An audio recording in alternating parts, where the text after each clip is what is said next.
పోలవరం ప్రాజెక్టును ఏపీ మంత్రి నిమ్మల రామానాయుడు పరిశీలించారు. వివిధ నిర్మాణ పనుల పురోగతిని అక్కడి ప్రాజెక్టు అధికారులను అడిగి తెలుసుకున్నారు. 2027 నాటికి ప్రాజెక్టును పూర్తి చేసే విధంగా సీఎం చంద్రబాబు యజ్ఞంలా కృషి చేస్తున్నారని మంత్రి తెలిపారు.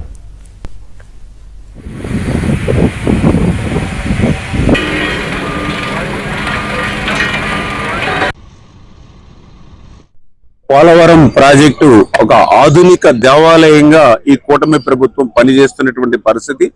రేపటి భవిష్యత్తులో ఈ ఆంధ్రప్రదేశ్ రాష్ట్రం యొక్క దిశ మార్చేటువంటి ప్రాజెక్టు పోలవరం ప్రాజెక్టు. ఒక కరువు రహిత రాష్ట్రంగా మార్చేటువంటి ప్రాజెక్టు. ఈ రాష్ట్రానికి ఒక వరం పోలవరం ప్రాజెక్టు. ఖచ్చితంగా రేపు రాబోయేటువంటి 2027వ సంవత్సరం ఆంధ్రప్రదేశ్ రాష్ట్ర తెలుగు జాతిలో ఒక సువర్ణాధ్యాయం సృష్టించేటువంటి సంవత్సరం. ఈ యొక్క పోలవరం అనేటువంటి కళ రేపు 2027లో నెరవేరబోతోంది.